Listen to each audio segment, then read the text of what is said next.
הטוב של ישראל, משחק בתחרויות של חו"ל, עושה טורנירים, עושה לייבים ביום, לייבים בליל. שלום לך, סומי איה. זאת פעם ראשונה שלנו אי פעם ואנחנו מתרגשים בטירוף. אף אחד לא ראה אתכם במציאות, אתם כמו איזה מסתורים כזה, איזה אשליה שלא מכירים, אתם עושים דברים משוגעים, מכוניות, ארצות הברית. אתם ראיתם שהם פוצצו עם טנק? מאיפה הכסף? עצמו, רגע, לא... בזון הוא השחקן השלישי שיצטרף לטים וולסטאר. רף 100,000, ממש לא מזמן דיסקוט. והוא השחקן השלישי שעולה לבמה. חסר עוד מישהו, מי חסר? שחקן נוסף, טים וולסטאר. איפה? אבי, היוטיובר וולסטאר זה הגדול בישראל.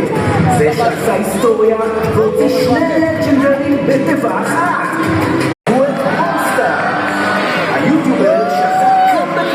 השנה, והחליט סוף סוף לבחור צעד. קבלו את גיא כהן! גיא כהן, שחקן שהיה גם בפורטנייט, גם בפורטנייט, והוא גם מייצג את הטים שלו, הראשון שעולה לבמה. השחקן החזק של טים וולסטאר, מקום ראשון אנדר, אתה מנצח? אני ממש מקווה אחי, כי המשחק מתחיל בעוד 5 שניות, תעשה סבירה. קל, ביחד איתי עם זרבי. 5, 4, 3, 2, 1. בואו נתחיל. הלאה עידן, אני מאמין לך עידן. מחפש אנשים. 10 גוביות פה, יש לו מלא חיים. אני מזכיר, במשחק הזה נמצא גם אלוף הארץ וגם אלוף העולם. נראה שעידן מתחבא, מה עידן עושה? וואו, זה 5 אנשים עליו.